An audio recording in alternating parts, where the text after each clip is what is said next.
Bonjour et bienvenue sur la chaîne de Seven Shapes. Alors aujourd'hui je vais vous présenter trois versions de notre jeu, trois évolutions de notre version de mai 2017 à janvier 2018. Je vais vous présenter un petit peu comment nous sommes arrivés à faire évoluer ce produit par rapport aux différents enseignements qu'on a appris à travers les différents tests et les différents bêta-tests qu'on a réalisés avec des groupes de personnes. Je vous retrouve dans les bureaux de Seven Shapes, c'est parti. Du coup, comme vous le savez, j'ai créé Seven Shapes il y a un an. Et l'objectif principal de Seven Shapes, c'est de faciliter l'accès à la performance à toutes les entreprises. Je me suis intéressé un petit peu aux chiffres et aujourd'hui, quand on compare les grands groupes et les petites entreprises, PME, ETI, il n'y a que 10% des PME et des ETI en France qui ont une réelle démarche d'amélioration de leur processus. Aujourd'hui, les seules façons de se former sur les méthodes du lean management ou de l'industrie du futur, c'est d'être en présentiel. Il faut sortir des gens de la production, sortir des gens de l'entreprise et puis du coup aller se former dans ces lieux. Et ces différents lieux, vous avez soit de la formation présentielle qui se fait ailleurs, dans une salle de réunion ou dans une entreprise, et puis vous avez également ce qu'on appelle des usines-écoles, donc des fausses usines dans lesquelles vous allez assembler des faux produits, des petits skateboards ou des petits meubles par exemple. Le présentiel et l'usine-école. Et le troisième point, c'est quelques e-learning ou quelques vidéos qui existent sur le sujet du lean management. Mais il y en a assez peu, en fait. C'est souvent plus facile d'apprendre l'anglais et les mathématiques, voire la programmation aujourd'hui, que d'apprendre les méthodes du lean management ou de l'industrie du futur. Du coup, mon idée, ça a été un peu de se dire, bah voilà, si on prend le e-learning, si on prend l'usine-école et si on prend le présentiel, comment je peux amener ça dans les entreprises sans qu'elles aient à se déplacer. Et le serious game est arrivé comme une évidence en fait. Du coup, première version du jeu. Ça a été un travail de plusieurs mois, de 4 à 6 mois, beaucoup inspiré au départ de jeux de plateau, avec des systèmes de round, avec des systèmes d'amélioration round par round. On s'est inspiré également de serious game réels, plutôt jeux de stratégie, jeux de gestion, donc SimCity et compagnie. Ça rentre dans une catégorie de jeux qui s'appelle des jeux de gestion ou des jeux de stratégie du jeu. Donc là, on va passer sur mon écran et je vais vous montrer un petit peu la première version du jeu. Là, nous voici dans la version 1 du jeu Future Factory, donc version de mai 2017. Vous allez faire du coup une nouvelle partie. Vous allez avoir un environnement de production dans lequel il va y avoir différentes phases et vous allez avoir une phase d'observation, vous observez ce qui se passe pendant 3 minutes et ensuite une phase d'amélioration. Vous allez pouvoir accéder à différents outils pour améliorer et vous allez avoir 2 améliorations à faire maximum par round. Donc si je lance l'interface, globalement vous avez une usine de production, différents postes de travail avec des personnes en face, des opérateurs, des logisticiens, qui permettent d'approvisionner les stocks annexes que vous voyez ici, les petits cubes jaunes, les petits ronds jaunes, les différents cubes ensuite derrière que vous voyez bleu, orange, etc. etc. Donc voilà, donc vous avez des encours de fabrication, puis des sous-ensembles qui arrivent ici. Voilà. Vous avez des indicateurs de volume de production, d'argent gagné ou perdu, puisque les salaires sont pris en compte, la matière première est prise en compte, il y a des calculs. Donc si vous vendez des produits, vous gagnez de l'argent, si vous n'en vendez pas, vous dépensez de l'argent. Vous avez également un timer et une phase d'accélération ou décélération qui vous permet du coup d'accélérer ou pas le jeu et d'accélérer le round. Vous avez différentes indications également sur les attentes. Quand les postes sont en attente, ils attendent de la production. Et vous pouvez cliquer sur chaque poste de travail pour voir son fonctionnement, s'il est en flux poussé ou en flux tiré, à quelle vitesse il va, donc ce qu'on appelle le temps de cycle, et l'encours en temps réel entre l'entrée et la sortie, et son efficacité, qui est calculée juste au moment où soit il travaille pas, et sur l'ensemble du round, est-ce qu'il a travaillé à la moitié du temps, à 50%, un peu plus, un peu moins, etc. etc.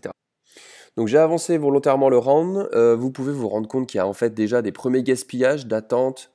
Je vais faire une petite pause d'attente et de stockage. Vous voyez là, il y a énormément de stockage. Il y a de l'attente aussi également. Les postes ne sont pas tous au même niveau. Globalement, le jeu il permet de montrer ce qui se passe en termes de gaspillage d'une entreprise. Ça permet d'avoir une première base de simulation.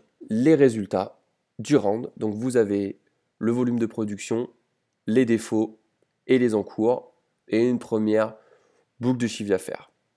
Vous pouvez faire un round suivant où là vous allez avoir accès vous allez pouvoir faire 2 améliorations par round et vous allez avoir un maximum de 5 rounds pour améliorer votre boucle de production. Vous allez pouvoir du coup rajouter des indicateurs, rajouter des agents ou pas, donc ça c'était pas actif en mai dernier. Des agents, donc ça c'est les agents de la logistique.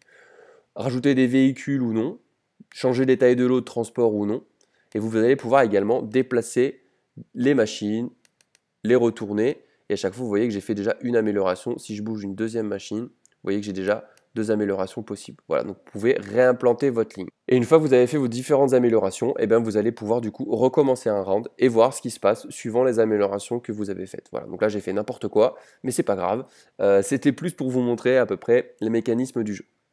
Après cette première version de jeu, on s'est rendu compte qu'en fait, donc on nous a remonté que le système de cubes, c'était pas génial, c'était pas super lisible, le flux, on voyait pas très bien le flux. Dans une vraie entreprise, on voit beaucoup plus facilement l'enchaînement des différentes phases. La première chose qu'on a fait, c'est de changer de produit et on est passé à des drones. On a revu également, on a repassé une couche sur la partie interface 3D, c'était vraiment très basique, et on a fait du coup une deuxième version du jeu que je vais vous présenter tout de suite. Donc voilà, deuxième version du jeu, on retrouve exactement la même interface de départ. On a rajouté une partie de tutoriel un peu plus détaillée pour expliquer comment fonctionne le jeu, puisque dans la version 1 c'était pas très clair pour tout le monde. Donc on a rajouté un tutoriel, je vais pas vous le présenter maintenant, mais la grosse modification, c'est que vous allez toujours avoir des produits à fabriquer, mais là ça va être des drones. Donc on a revu le produit, vous allez avoir 10 tours maximum pour arriver à atteindre des objectifs. Le cycle de production, il est comme ça, on explique un peu le cycle de fabrication. Et là, l'interface part, vous avez exactement la même chose, le volume de production, les euros gagnés ou perdus, la trésorerie, le timing, etc., etc. Vous retrouvez toujours les postes, un poste d'entrée de matière première, une zone d'entrée de matière première, une zone de sortie de produits finis. Toujours les postes, la même interface sur les produits. Je vais faire une petite pause pour vous montrer un petit peu. Donc vous avez les logisticiens qui sont en rouge et les agents plutôt, les opérateurs de production qui sont plutôt en bleu avec les petits casques. Donc on l'appelle Harry, notre opérateur de production. Vous voyez du coup qu'en termes de flux de production, vous allez retrouver les différents drones avec une phase où je pars d'une tôle et je fais le drone. Une deuxième phase où je vais venir découper cette tôle et faire des sous-ensembles comme ici. Et hop là, ici, et puis etc. jusqu'à arriver à un drone fini qui sera peint. Mais ça, vous allez le voir une fois que la ligne va se remplir. J'ai avancé un petit peu le jeu, vous pouvez vous rendre compte qu'il se passe à peu près la même chose en fait. Globalement, vous avez des piles de drones, toujours des attentes sur les postes de travail, etc. Donc vous avez à peu près la même chose, c'est vraiment une couche graphique et une couche de compréhension où c'est un peu plus compréhensible. On a regraffé un petit peu les différents tableaux de récapitulatif, mais vous avez exactement la même chose que sur le premier produit de mai 2017. Donc là, c'est un produit qui est sorti en septembre 2017. Vous avez le tour suivant. Là, vous n'avez plus qu'un type de changement par round, et vous avez les mêmes choses, les indicateurs, les agents de la logistique. Maintenant, on peut assigner, du coup, maintenant, c'est une petite nouveauté, on peut assigner les transpalettes aux différents postes de travail. On peut toujours rajouter des véhicules, les tailles de l'eau, le déplacement des machines. Voilà, vous pouvez faire différentes choses. Cette deuxième version de jeu, on l'a testée avec des personnes plutôt de la formation, plutôt expertes dans la gamification et dans la pédagogie. Ce qui a été remonté, c'est d'avoir un besoin d'un schéma de progression, d'un schéma pédagogique de progression. On a fait un pivot, ce qu'on appelle un pivot, donc on a changé un peu le moteur du jeu qui était en round par round. On est passé en temps réel, c'est-à-dire qu'on va avoir maintenant un temps de 10 minutes pour atteindre un objectif. Du coup, je vais vous présenter tout de suite cette version améliorée qui est l'une des dernières versions. Donc là, vous voyez qu'on retrouve directement, on va arriver sur une nouvelle partie, et là, vous allez voir, on tombe directement sur une interface où vous allez retrouver différentes choses. Donc d'abord, vous allez pouvoir avoir votre propre profil. Vous allez pouvoir travailler sur différents domaines, la fabrication, la logistique ou la maintenance. On est en train un peu de revoir ça aussi. Et vous allez avoir différents niveaux suivant votre niveau déjà actuel. Voilà, donc là, vous allez retrouver différentes notions. Donc ça, c'est un exemple en fait. Vous allez pouvoir travailler sur, vous voulez savoir un peu ce que c'est qu'une taille de l'eau. Vous allez avoir un mini-jeu. Donc c'est tout le temps gamifié. C'est quoi une taille de l'eau? Vous allez pouvoir manipuler. Qu'est-ce qu'un encours? Comment j'affecte des transpalettes? Voilà, donc ça va être un mix de comment le jeu fonctionne, mais également d'apprentissage de différentes petites notions de l'amélioration continue et de l'industrie du futur. Vous allez retrouver, une fois que vous allez être super fort sur les notions, et bien vous allez retrouver des défis qui vont se débloquer au fur et à mesure que les notions sont acquises. Et puis ensuite, pour bien valider que vous avez gagné les défis, pas par un coup de bol, mais parce que vous avez bien compris, vous allez avoir différents petits quiz pour vérifier vos acquis sur les différents défis. Donc si on joue au premier chantier, donc là vous voyez que l'interface a complètement changé. Vous allez avoir un objectif principal et des objectifs secondaires dans lequel l'objectif principal ça va être de satisfaire la demande client. Donc du coup vous allez pouvoir jouer et là la différence c'est que la ligne démarre déjà chargée. C'est-à-dire que vous avez déjà des produits en place, vous voyez.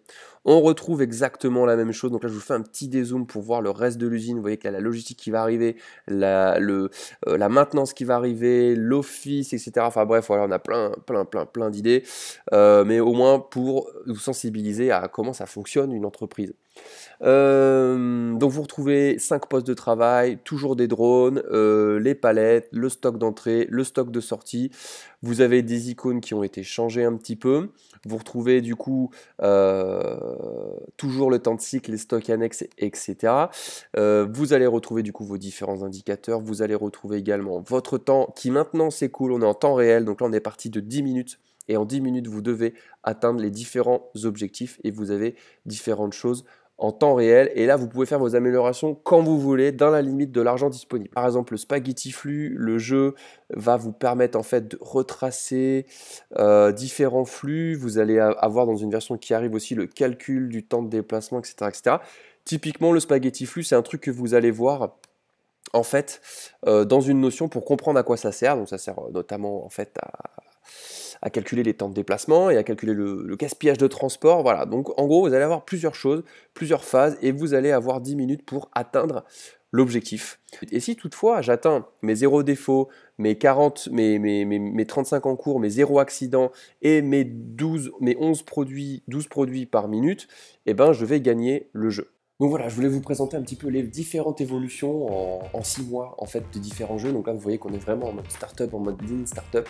On est vraiment en train d'améliorer le jeu très régulièrement. On est encore en train de rajouter des choses, mais là on est plutôt sur la bonne voie puisque ça plaît, puisque le jeu est déjà vendu en mode bêta test. D'ailleurs, n'hésitez pas à vous inscrire sur la page www.future-factory.fr. Pour le moment, on reste sur cette page-là, vous me laissez votre mail et je pourrai vous envoyer une première version bêta pour la tester de chez vous. Ça arrivera plutôt au mois d'avril, je pense, parce que c'est un petit peu compliqué. Il faut qu'on mette en place le mode de distribution sur le web. Mais voilà, n'hésitez pas à faire ça. Et rapidement, je vais passer de la page Future Factory à une page 7 Shapes School. Je suis en train de finaliser la page web de façon à pouvoir passer sur l'autre étape. Du coup, j'espère que cette vidéo vous a plu. Dans tous les cas, je vous souhaite une bonne semaine. Je vous dis à très bientôt sur la chaîne 7 Shapes. Ciao.